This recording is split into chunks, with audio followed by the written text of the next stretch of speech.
OK, bien bonjour.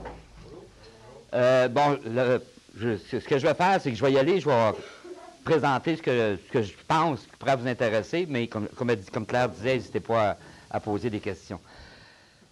Première chose que je voudrais préciser, parce que je sais, comme j'ai enseigné assez longtemps, c'est que souvent, il y a des gens, puis pas juste les jeunes en passant, bien du monde, qui disent, ben oui, mais la politique, à quoi ça sert? Ou bien c'est plate la politique, ou bien je veux rien savoir de la politique. Ça n'a pas de sens de dire des choses comme ça. Ça n'a pas de sens de dire des choses comme ça. Parce que la politique, dans le fond, là, ça touche.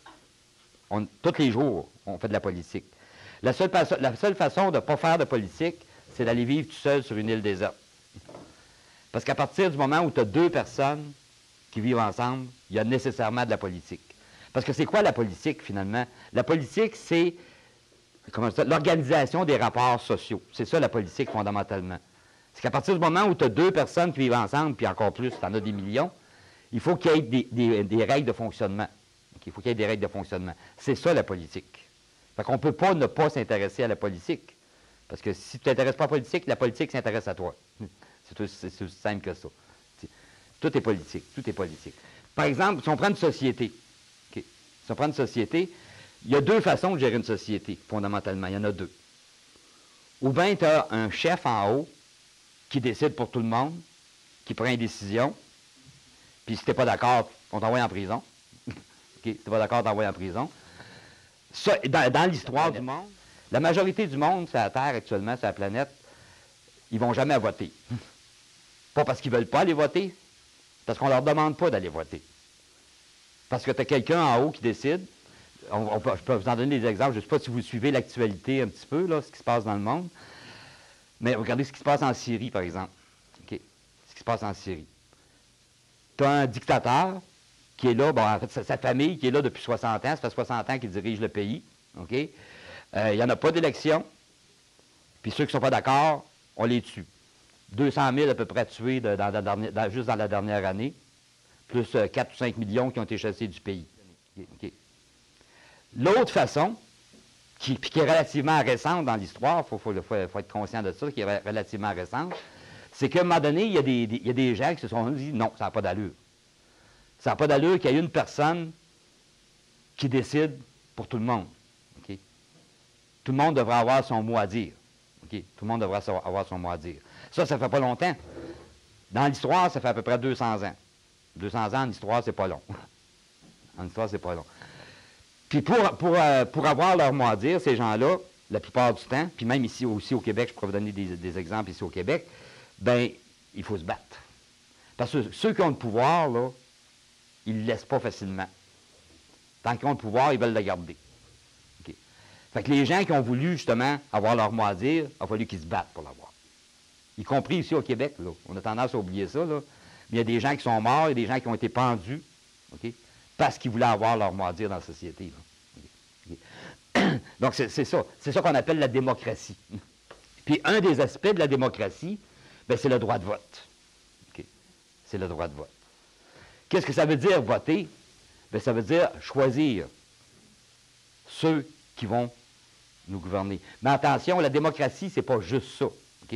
Ça, c'est très important. La démocratie, c'est pas juste aller voter. Aller voter, c'est un geste important, c'est sûr. Mais c'est pas juste ça. La démocratie, ça veut dire, premièrement, la première condition, puis d'ailleurs, si je peux me permettre, c'est ça le problème actuellement, là. La première condition, c'est être bien informé. Mais vous savez, c'est quoi l'ONU, là, les Nations Unies? Selon l'ONU, la population du Canada est probablement la population la moins bien informée au monde. Pourquoi? Pourtant, on a l'impression qu'on a en masse d'informations. Il y a plein de postes de radio, plein de postes de télévision, plein de journaux. Mais ça ne veut rien dire, ça. Ça ne veut rien dire. Une journée donnée, là, achetez tous les journaux. Tous les journaux la même journée. Vous allez vous rendre compte d'une chose. Dans tous les journaux, vous allez avoir le même titre en première page. Vous allez avoir exactement les mêmes nouvelles, le même point de vue. C'est pas ça de l'information. Si vous faites le même exercice, par exemple, je prends l'exemple de la France, parce que je connais plus la France, là. Si vous allez en France, par exemple, là, vous allez avoir un grand nombre de journaux, mais chaque journal va être différent. Les nouvelles ne seront pas les mêmes. Ils ne seront pas interprétés de la même façon. Fait que c'est ça l'information. C'est d'avoir différents points de vue sur un même sujet. À partir du moment où tous les journaux disent la même chose, la même chose à la télévision, vous écoutez la TV, ils disent toute la même chose, le même point de vue. C'est pas de l'information, ça. Ça, c'est de la propagande. Okay? C'est de la propagande. Je vais vous donner juste un exemple récent, justement, dans la campagne électorale actuelle. Moi, j'en reviens pas. C'est, tout le monde a entendu parler, l'affaire du niqab, là. OK? OK. OK, vous avez entendu parler de ça, l'affaire du niqab, là, dans la campagne électorale, justement, là. Ça, c'est un très bel exemple, justement, de propagande, de désinformation. C'est pas de l'information. Parce que, juste, c'est quoi l'affaire du niqab? C'est savoir si les femmes qui portent le niqab, en passant, les femmes qui portent le niqab, il n'y en a même pas 100 au Québec. Okay. Il n'y en a même pas 100. Okay. Ouais, le niqab, ça cache, ça laisse juste les yeux. Ouais, ben là, c'est ça, il ne faut pas confondre le niqab et le hijab. En tout cas, je ne vais pas rentrer dans ces détails-là. Le hijab, c'est le voile sur la tête, là. Bon, puis le niqab, c'est ça, ça laisse juste les yeux.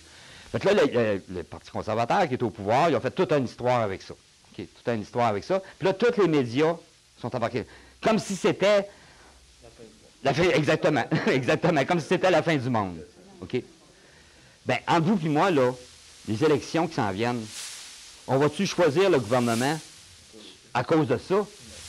C'est complètement niaiseux. Exactement. Exactement. Tu attires l'attention sur quelque chose qui n'est pas important, mais qui va aller chercher le monde. Okay?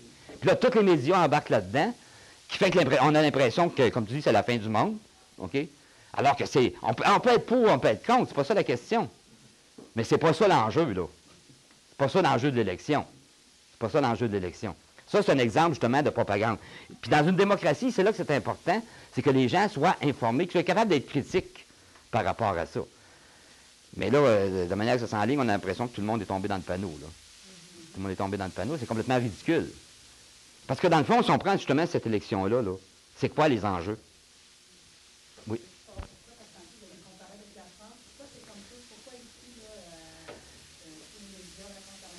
Parce que, bon, OK, je reviens à mon rapport de l'ONU. La raison ici, c'est qu'on a beaucoup de médias, beaucoup de postes de télévision, mais on a la plus forte concentration des médias dans le monde.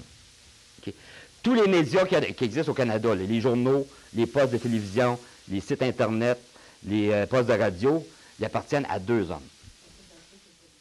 Bon, première condition, c'est de diversifier son information. Il n'y a rien de pire que de prendre son information à une seule source. Que ce soit pour les élections, que ce soit pour n'importe quoi. Souvent, ce qui est le fun aussi, puis je prends ton exemple, c'est de regarder des nouvelles de l'étranger sur le Canada. Okay. Sur le Canada. Souvent, on va avoir la meilleure information. Un exemple, par exemple, niaiseux, là, mais pas si niaiseux que ça, mais qui est d'actualité. Vous avez entendu parler de ça, là, le Montréal, le maire Coder, là, qui veut déverser, là, je ne sais pas combien de milliards de déchets dans le fleuve Saint-Laurent. Ici, on en parle. Mais le meilleur point de vue que j'ai vu, c'est dans les journaux français. Non, mais tu sais, mais là, je leur disais, ben, on n'a jamais entendu parler. Bien, si tu n'as jamais entendu parler, c'est de ta faute. Puis ce que je faisais, là, dans ce cours-là, à chaque semaine, je leur faisais, non, je sortais, je faisais le travail pour eux autres, là. J'allais chercher toutes les émissions de télé qui étaient prévues durant la semaine pour tous les postes de télévision. Okay. Puis là, je leur sortais ça. Je leur donnais ça. Tel soir, il y a une émission sur la famine en Afrique. Tel soir, il y a une émission sur le meurtre des petites filles en Inde. C'est au-dessus de 2 millions de petites filles qui sont assassinées chaque année en Inde.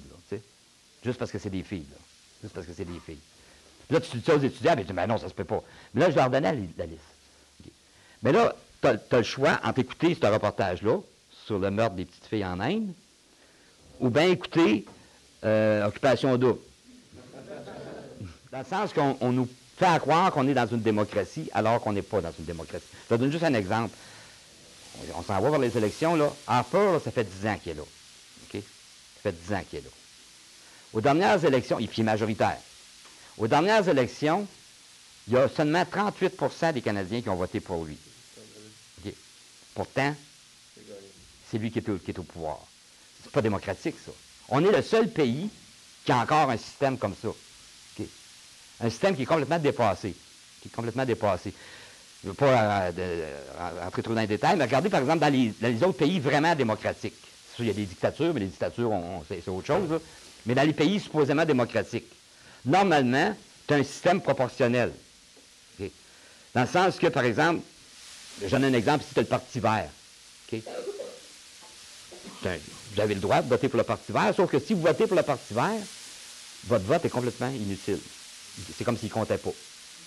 Il ne comptait pas à cause de notre système. Parce que si vous étiez en Allemagne, par exemple, ou en Belgique, ou en France, puis que vous votez pour le Parti vert, bien là, votre vote compte. Parce que le nombre de députés va au pourcentage des votes.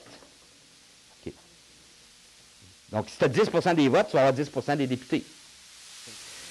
Je te dirais, personnellement, je trouve qu'à cause du système qu'on a, là, le seul moment où on a un système démocratique, c'est quand on a un gouvernement minoritaire. Okay. Okay. Parce que là, le premier ministre, il ne peut pas faire ce qu'il veut. Parce que quand on a un gouvernement majoritaire au Canada, là, les gens ne réalisent pas ça, là. Mais avec un gouvernement majoritaire, le premier ministre du Canada a plus de pouvoir que le président des États-Unis ou que le président de la France. Ben oui, mais c'est ça. Dans une élection, là, il y a 3 choses qui rentrent en ligne de compte. OK? Ça, c'est pour l'élection qui s'en vient, là, puis pour toutes les élections. Il y a 3 choses dont tu vas tenir compte. Premièrement, le programme du parti. Le plus important, c'est ça. Peu importe le chef, là. Parce que lui, on revient aux médias, encore une fois. Les médias, eux autres, ils nous présentent les chefs. Tu sais, les fameux débats, là. C'est de la bullshit, tout ça, là. OK? C'est de la bullshit, tout ça. Parce que ce qui est important, indépendamment des chefs, c'est sûr que tu peux aimer la face du chef ou pas. Mais ce qui est important, c'est le programme. OK? C'est le programme. Ça, dans ton choix pour aller voter, c'est la première chose que tu regardes. Deuxième chose, tu regardes le chef. OK? Si le programme peut être bon, mais le chef n'est pas crédible. Il faut que ça rentre dans la balance aussi. OK? Puis le troisième choix, c'est celui qui se présente comme député dans ton comté à toi. Dans ton comté à toi. Fait que quand tu vas voter, il faut que tu mettes en balance ces trois éléments-là. Puis là, tu fais ton choix en fonction de ça. Okay. Je ne dis pas que ce n'est pas important, l'économie, oui. Mais moi, je te dirais là, que l'enjeu le plus important, puis il faut voir à long terme aussi, là. Puis il faut être capable d'aller voir plus loin que son nombril, là. L'enjeu fondamental actuellement, là, c'est que si on ne fait rien, ça, c'est pas moi qui l'invente, là, si on ne fait rien, à partir de 2030, ça ne sera plus vivable, sa planète. 2030, je ne sais pas si vous savez, là, mais c'est pas loin. OK? 15 ans. Okay? Parce que les problèmes d'environnement sont tellement graves, là, on peut encore faire de quoi. Mais il faut commencer à faire de quoi avant 2030. Okay? Avant 2030. Actuellement, à l'échelle de la planète, le Canada est considéré comme le pire pays au monde. C'est rendu que les autres pays, ils ne veulent même plus voir la face du Canada, là. Okay. Parce que c'est le Canada qui bloque systématiquement tous les projets pour régler justement les problèmes d'environnement. Comme là, il y a une rencontre justement, là, c'est le mois de novembre, décembre, à Paris. Okay. Mois de novembre, je pense que novembre. À Paris. Cette rencontre-là, c'est une rencontre internationale. Là. Tous les chefs d'État de tous les pays de la planète sont invités là pour régler, justement, essayer de trouver une solution. Parce que je le répète, là, tu sais, j'exagère pas ce que je dis là. Okay? C'est des rapports scientifiques, des études qui démontrent qu'on est au bord de la catastrophe, là. Okay? Si on ne fait rien. Il y a moyen de régler les problèmes. Mais il faut agir maintenant. Il faut agir maintenant. La rencontre qui a lieu à Paris, là, c'est considéré comme la rencontre à peu près de la dernière chance. Si on ne réussit pas à s'entendre à Paris au mois de décembre, là, je ne dis pas que ça va devenir impossible, mais ça va compliquer beaucoup les choses. Okay? Mais le seul pays qui fuck tout, là, c'est le Canada. C'est le parti qui a le plus... Mais c'est sûr qu'il faut regarder tout l'ensemble des questions. Ça, c'est une question. Je parle du problème d'environnement parce que c'est un des problèmes majeurs, c'est assez évident. Mais il faut regarder l'ensemble. Une autre question, par exemple, bon, vous autres, vous êtes trop jeunes pour vous apercevoir de ça, là. Mais traditionnellement, le Canada était un des pays qui avait la meilleure réputation au monde. Pas juste la question de l'environnement, mais pour la question comment je dirais ça, de régler l'aide internationale, comme négociateur pour la paix. C'est ce qui a fait la réputation du Canada, c'est les fameux casques bleus. Tu sais, c'était le rôle de l'armée canadienne, c'était ça, là, c'est de servir d'arbitre, etc. On avait une meilleure réputation. Tu peux te promener n'importe où dans le monde, sur la planète, puis dire, je suis Canadien, puis on t'accueillait à bras ouverts. Puis j'exagère pas, là, c'était vraiment comme ça. Maintenant, c'est exactement l'inverse. Si vous allez à l'étranger, je ne vous conseille pas de dire que vous êtes Canadien. Okay. Parce que, regarde, le Canada est en guerre depuis qu'Arthur est au pouvoir. Okay. En Afghanistan, en Irak, en Libye, en Syrie, en Ukraine. Okay. Le Canada n'a plus aucune crédibilité sur le plan international. Okay. Plus aucune crédibilité. Okay. Mais ça aussi, c'est un enjeu. Ça aussi, ça vous tente-tu, vous autres, d'envoyer les jeunes Canadiens se faire tuer? Pour rien? Pour rien? Ça aussi, c'est un enjeu, là. Ça aussi, c'est un enjeu. Fait que pour revenir de la question, il ne faut pas regarder juste un élément. Okay. C'est sûr que, si moi, je te dis moi un exemple. Moi, si je regarde l'ensemble des partis qu'il y a là actuellement, là, il n'y en a aucun qui correspond parfaitement à ce que je voudrais. Okay. À ce moment-là, ben là, c'est à moi de faire mon choix.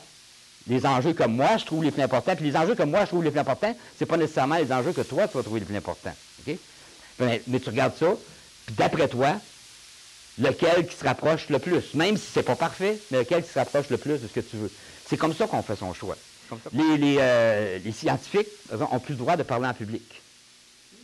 Okay? Plus le droit de parler en public. Si on prend l'exemple de l'environnement, les scientifiques, par exemple, qui prouvent, qui font des recherches, puis qui démontrent que, par exemple, les sables bitumineux, c'est catastrophique pour l'environnement, ils n'ont plus le droit de parler en public. Ils n'ont pas le droit d'écrire d'articles, ils ne peuvent plus donner de conférences. On contrôle la science complètement. Un autre exemple, quand je dis que la politique, ça touche la vie de tous les jours. Bon, j'imagine que vous êtes comme moi, vous mangez régulièrement. OK? J'espère. En tout cas, j'espère pour vous autres. OK? Puis, quand on se nourrit, on aime ça savoir que la nourriture qu'on mange, ben, est de bonne qualité, puis qu'on ne tombe pas malade après. Okay? Normalement, il y avait, avant le gouvernement actuel, il y avait des inspecteurs, okay, qui vérifiaient la nourriture, la viande, le fromage, etc., pour voir si c'était de qualité. Bien, ce gouvernement-là a coupé ça. Il n'y a plus d'inspecteurs. Maintenant, ce qu'il dit, c'est chaque compagnie, inspectez-vous vous-même. Ça, là, ça, c'est une autre affaire. Encore, le gouvernement du Québec, c'est encore pire que ça, là. Il veut remplacer les impôts par les taxes. Ça, là, c'est la pire catastrophe qu'il peut y avoir. Là, okay? Parce qu'à l'affaire des impôts, c'est quoi les impôts? Okay. Là, je ne vous parlerai pas d'Aristote et de Platon, là. Comment ça fonctionne, les impôts? Okay? Les impôts et les taxes, c'est deux choses totalement différentes. Les impôts, c'est juste. Les taxes, c'est injuste. Okay? Pourquoi l'impôt, c'est juste? Je ne vous dis pas que c'est parfait, que le système est parfait, qu'il ne faut pas le réformer. Mais, en principe, l'impôt, c'est en fonction de ton revenu. Okay? Donc, plus tu as un revenu élevé, plus tu payes d'impôts. Au Québec, par exemple, il y a 30 de la population qui ne paye pas d'impôts du tout. Parce qu'ils ne gagnent pas assez pour payer de l'impôt. Oh non, pas les étudiants. Tu sais, quelqu'un qui travaille au salaire minimum, là. Pour ne pas payer d'impôt, là? À peu près 25 000. OK, à peu près 25 000. Okay? Mais la majorité de la population, je ne sais pas si vous réalisez ça, la majorité de la population au Québec, ils ne gagnent pas ça. Quelqu'un qui travaille au salaire minimum, là, okay, il n'en payera pas d'impôt, c'est sûr. Okay. Exactement, c'est pour ça que la différence entre les... Comme là, le programme du gouvernement, c'est de réduire les impôts. À qui ça va profiter de réduire les impôts? Bien, depuis que les conservateurs sont au pouvoir, l'impôt des grandes entreprises a baissé de 20 %. Autrement dit, les plus riches payent de moins en moins d'impôts. Puis si tu remplaces ça par les taxes, c'est ça la différence. C'est que les taxes, là, c'est pas rien que ça, c'est que la taxe, là, que tu sois millionnaire ou que tu sois sur le bien-être social, tu vas payer la même maudite taxe, là. Okay? Tu vas payer la même taxe. Fait que les taxes, c'est fondamentalement injuste. Parce que tout le monde paye la même chose. Peu importe que tu sois riche ou pauvre. Alors que l'impôt, il y a au moins un minimum de justice. Tu sais, moi, quand je travaille, on est un des pays où les gens vont le moins voter. Tu sais, aux dernières élections, il n'y a même pas la moitié de la population qui est allée voter. Même pas. Okay. Fait que non seulement le gouvernement qui est là, il n'y a pas eu la majorité des votes de ceux qui sont allés voter, mais la moitié des gens ne sont même pas allés voter. Ça va pas. Puis le problème, c'est ça, c'est que, tu sais, on dit souvent que les politiciens sont menteurs, sont cyniques, ils ne tiennent pas leurs promesses. Puis bon, souvent, c'est vrai. Je vous l'accorde, là. Souvent, c'est vrai. Mais une des raisons pourquoi ils peuvent se permettre de faire ça, c'est que les gens ne vont pas voter. Parce que si les gens ne vont pas voter, si la moitié de la population ne va pas voter, le politicien dit, bon, le monde s'en fout de toute façon. Okay? Fait que je peux faire ce que je veux. Tu sais, c'est un peu comme, je vais donner un exemple. Vous avez sûrement déjà entendu dans les médias ou ailleurs, dire, par exemple, les gens disent, ah, les jeunes sont tous de même, sont... Pas vrai. Pas vrai. Ben, c'est la même chose pour les politiciens aussi. Oui, il y a des politiciens corrompus. Oui, il y a des politiciens menteurs. Il n'y a personne qui va dire le contraire. Mais dire ils sont tous comme ça, non, pas vrai. Pas vrai. Puis, ouais, ça, c'est le fun. Ouais, je ne sais pas s'il y en a qui l'ont. La boussole électorale, là, on en parle sur les médias, là.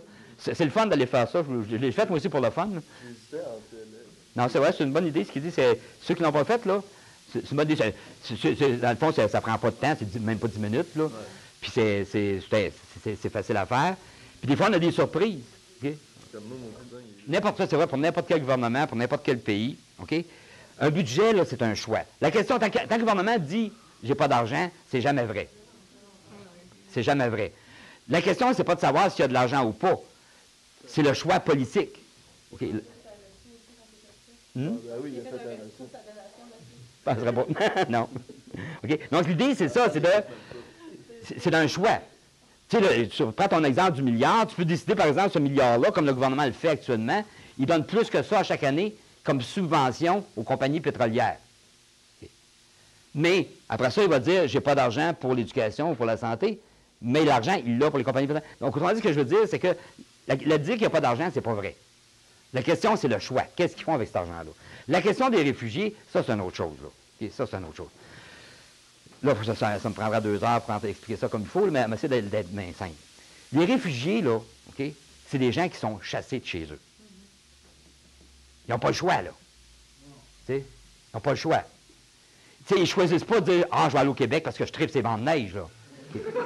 Okay. » Ils n'ont pas le choix de partir. Puis la raison pour laquelle ils n'ont pas le choix, c'est de notre faute. Okay. Pourquoi ils se font massacrer? Pourquoi ils crèvent de faim en Afrique, puis au Moyen-Orient, puis tout ça?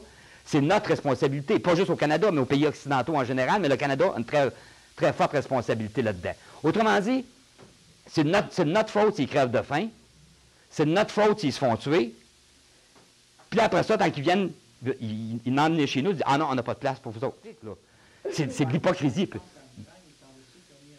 En Hongrie. En Hongrie, qui ont eu un mur. C'est ça. Donc, tu sais, on a le devoir, okay, d'accueillir les réfugiés. Je ne te dis pas qu'il faut en accueillir 1 million, mais le pays au monde qui a le plus de capacité d'accueillir des réfugiés, c'est nous autres. C'est le Canada. Parce qu'on est un des pays les plus riches, malgré tout ce qu'on peut dire, là, le Canada est parmi les pays les plus riches de la planète. On a un territoire immense qui est pratiquement vide. Qui est pratiquement vide. Le Canada est pratiquement vide, là. Okay? Tu prends le Canada dans son ensemble, là, tu sais. Okay? On est capable. On a les moyens de les accueillir, les réfugiés. Puis dire que ça coûte cher, c'est pas vrai. Okay? C'est pas vrai. Puis premièrement, là, entre vous et moi, là, au Canada, là, toi, moi, tout le monde ici, on est tous des immigrants. On est tous des immigrants. Okay? Exactement, c'est un cercle vicieux. Parce que toute la question des réfugiés, c'est relié à ça. Okay? C'est relié à ça. Complètement déstabilisé. Je donne juste d'autres exemples en Afrique. Vous savez que l'Afrique, c'est le continent le plus riche de la planète. Hein? Okay, le plus riche de la planète. Par exemple, le Congo. Le Congo, ça fait 10 ans qu'ils sont en guerre civile. 8 millions de morts. En avez-vous entendu parler dans les médias? 8 millions de morts. Okay. Qui finance, parce que c'est tous des petits groupes armés, là. Qui finance ces groupes-là? En grande partie des compagnies canadiennes. Les 8 millions de morts au Congo, là, c'est en grande partie des compagnies canadiennes qui sont responsables de ça. Parce que vous savez que le Canada possède 70% de toutes les compagnies minières dans le monde sont des compagnies canadiennes. qui massacrent des populations partout en Afrique, en Amérique du Sud, un peu partout. Puis pourquoi les compagnies canadiennes massacrent le monde au Congo? Parce que pour un produit en particulier. Les affaires qui ont un téléphone. Exactement. Tout le monde a un téléphone cellulaire, là. Ben, ce qui sert à fabriquer votre téléphone cellulaire, là, c'est le coltan. 90% de toutes les réserves de coltan dans le monde sont situées au Congo. Fait que les massacres qu'il y a au Congo actuellement, dont on n'entend jamais parler dans les médias, On est tous coupables. on est tous coupables. Okay? Fait que les élections, c'est ça aussi. C'est pas juste pour nos petites affaires à nous autres. Parce que des autres pays dans le monde, là, je vais m'arrêter là-dessus parce que je suis parti là. Bien, dans les autres pays dans le monde, par exemple, prenons l'exemple de l'Allemagne. Okay? Mettons que tu as une compagnie minière allemande qui va investir en Afrique ou en Amérique latine ou un peu partout. Bien, la compagnie minière allemande, une fois qu'elle est en Afrique, est obligée de respecter exactement les mêmes lois que si elle était en Allemagne. Ça veut dire qu'elle n'a pas le droit de massacrer le monde, qu'elle n'a pas le droit de polluer l'environnement, parce qu'elle est obligée d'agir comme si c'était en Allemagne. Le seul pays au monde qui n'a pas de loi comme ça, c'est le Canada. Puis comme le Canada possède 70% de toutes les compagnies minières dans le monde, tu sais, quand je vous disais tantôt, vantez-vous pas d'être Canadien, là. En Afrique ou en Amérique du Sud, surtout, vantez-vous pas d'être Canadien, parce que les compagnies minières canadiennes, en Amérique du Sud et en Afrique, ils sont considérés comme des assassins. Bien, ça, je te dis, avant ça, les États-Unis étaient pire que nous autres. On est les nouveaux États-Unis. Mais on est bon, on a dépassé les États-Unis. Parce que, tu sais, on a l'impression des fois que, OK, on veut que ça change, mais ça ne change pas assez vite. Mais, là, je vais avoir l'air vraiment vieux, mais je ne sais pas si vous connaissez la chanson de Pink Floyd. Put another brick in the wall. OK.